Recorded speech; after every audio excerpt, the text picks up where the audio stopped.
Senhor, para todos os irmãos, eu quero deixar um versículo para a meditação de todos os amados irmãos que estão nos assistindo neste momento. Quero ler uma palavra aqui em 2 Coríntios, capítulo 4, versículo 8. Nós vamos ler esta palavra do Senhor. Nós estamos vivendo em um momento difícil, onde o mundo está sendo atingido por este momento de angústia e de tristeza no coração de muitas pessoas. Muitos têm perdido seus entes queridos e têm passado por grande sofrimento. Sem falar do terrorismo da mídia, né? Que deixa todo mundo apavorado. Mas vamos para a palavra de Deus, que diz dessa forma: em tudo somos atribulados, mas não angustiados, perplexos, mas não desanimados, perseguido, mas não desamparado, abatido, mas não destruídos. Portanto, meus amados irmãos, é normal que todo cristão passa por dificuldades, sofrimento, lutas, aflições. Nós não estamos isentos de passar por situações como esta. A diferença é que temos um Deus ao nosso lado. A diferença é que Jesus está conosco. O Deus de Jacó é a nossa fortaleza. O Senhor, nosso Deus, está presente. Ele é socorro bem presente nas horas de angústia. Ele está conosco. Portanto, essa palavra do apóstolo Paulo é uma palavra muito segura e muito certa, de quando ele diz: em tudo somos atribulados, mas não angustiados.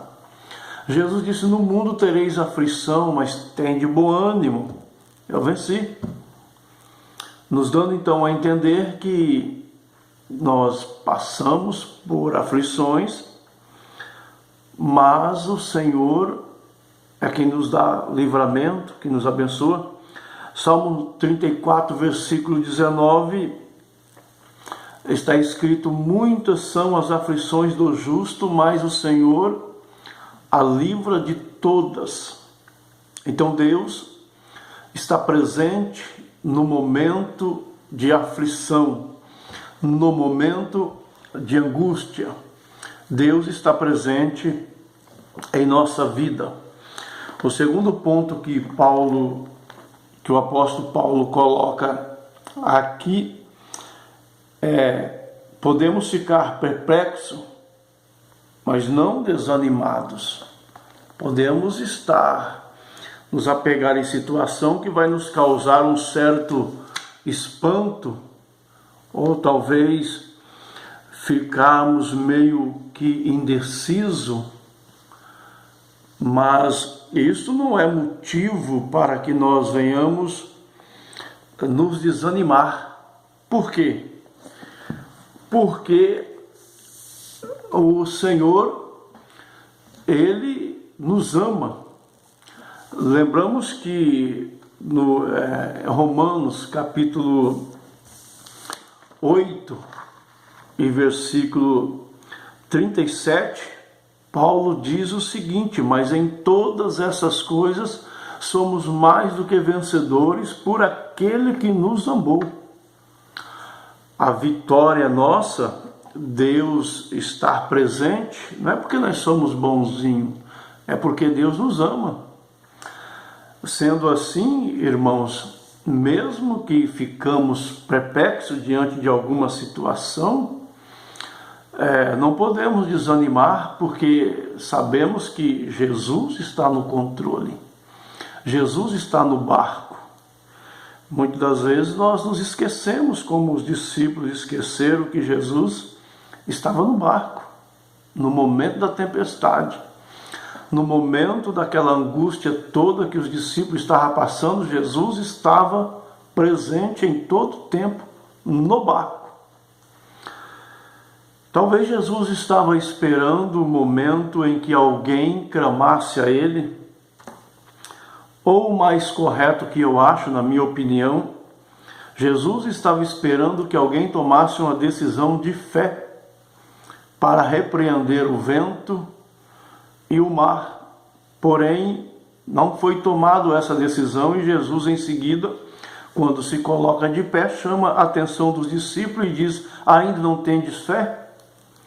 Como que se Jesus estivesse falando para eles: vocês não têm fé para repreender o vento, para ordenar o mar que se aquiete? Então, Jesus estava esperando uma atitude positiva dos seus discípulos, que futuramente se tornariam seus apóstolos. E conosco não é diferente. Às vezes Jesus requer de nós algumas atitudes de fé, que nós possamos agir, nos levantando e lutando em prol dos nossos objetivos, colocando nas mãos de Deus aquilo que queremos alcançar, mas não cruzando o braço, não desanimando, lutando e indo em frente para que dessa forma Deus possa continuar nos abençoando. Outro ponto que Paulo destaca, que o apóstolo Paulo destaca aqui, no versículo 9, é que ele diz: perseguidos, mas não desamparados, abatido, mas não destruídos. Podemos ser perseguidos, mas não desamparados. Deus está conosco. A Bíblia diz no Evangelho, no livro do Salmo, capítulo 34, novamente, versículo 7, que o anjo do Senhor acampa ao redor dos que o temem e os livra. Então o Senhor Jesus, o Senhor nosso Deus, Ele está presente em nossa vida, Ele está conosco. Ele não nos desampara. E destruído, jamais, nunca. Nunca seremos destruídos quando nós colocamos a nossa fé em prática, quando acreditamos em Jesus Cristo, na sua palavra.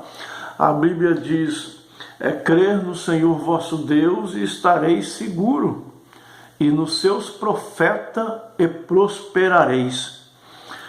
Então, se você está passando por alguma situação de tribulação, de angústia, além desse problema, dessa dificuldade que o mundo inteiro está enfrentando, mas você está enfrentando alguma luta individualmente, não coletivamente como todos nós estamos enfrentando, mas individualmente, cada um tem a sua forma de agir, de reagir e agir diante de alguma situação.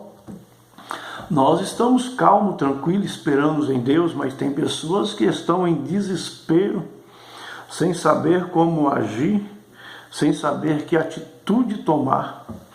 Mas eu quero dizer para você: descansa no Senhor, descansa em Deus.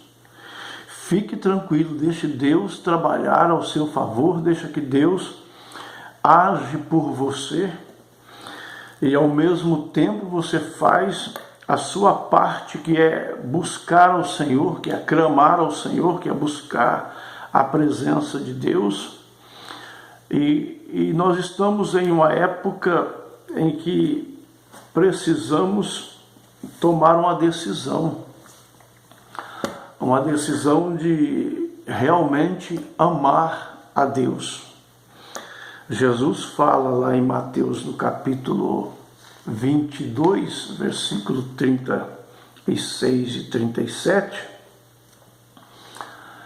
que o maior mandamento é amar ao Senhor de toda a tua alma, de todo o teu coração. E isso é interessante porque nós sabemos que Deus nos ama. Nós temos a plena certeza e convicção. Deus nos deu a prova de que nos ama desde a fundação do mundo, mas a prova que mais chama a atenção do ser humano é quando Deus entregou o seu Filho Jesus Cristo para morrer em uma cruz, para nos garantir vida eterna, para nos garantir salvação. Que Deus nos ama, isso nós sabemos, mas e você ama a Deus? Ama ao Senhor, que é um dos mandamentos que a Bíblia nos diz, em Deuteronômio capítulo 6, ordena que nós amamos ao Senhor. Deuteronômio 10. Então, vejamos que Deus nos ama. Agora a pergunta é, nós amamos ao Senhor? Capítulo 22 do Evangelho de Mateus, versículo 37, diz assim, eu vou ler para você observar. Jesus disse: amarás o Senhor teu Deus de todo o teu coração, de toda a tua alma e de todo o teu pensamento. Este é o primeiro e grande mandamento. Jesus disse, esse é o primeiro e grande mandamento. Amar o Senhor teu Deus de toda a tua alma, de todo o teu coração, de todo o teu entendimento. Significa que Deus tem que estar em primeiro lugar em tudo em nossa vida. Em tudo. Por isso Jesus disse, buscai em primeiro lugar o reino de Deus e a sua justiça, e as demais coisas vos serão acrescentadas. Quando nós estamos no propósito de Deus, que amamos ao Senhor, nós temos a plena convicção de que Deus está conosco para nos ajudar. Primeiro, porque Ele nos ama.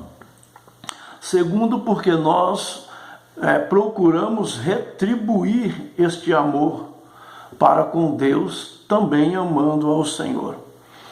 Não servimos a Deus porque temos medo de ir para o inferno, não é isso.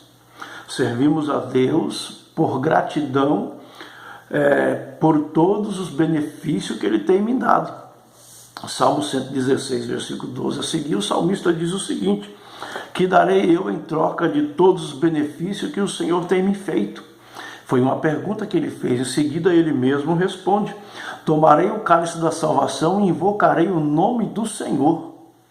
Quer dizer, ele toma uma decisão de assumir o compromisso de tomar o cálice da salvação, isto é, buscar a sua salvação a qualquer custo, a qualquer preço, ainda que passasse por tribulações, por angústia, por aflição, ainda que passasse por sofrimento, mas ele estava disposto a tomar o cálice da salvação.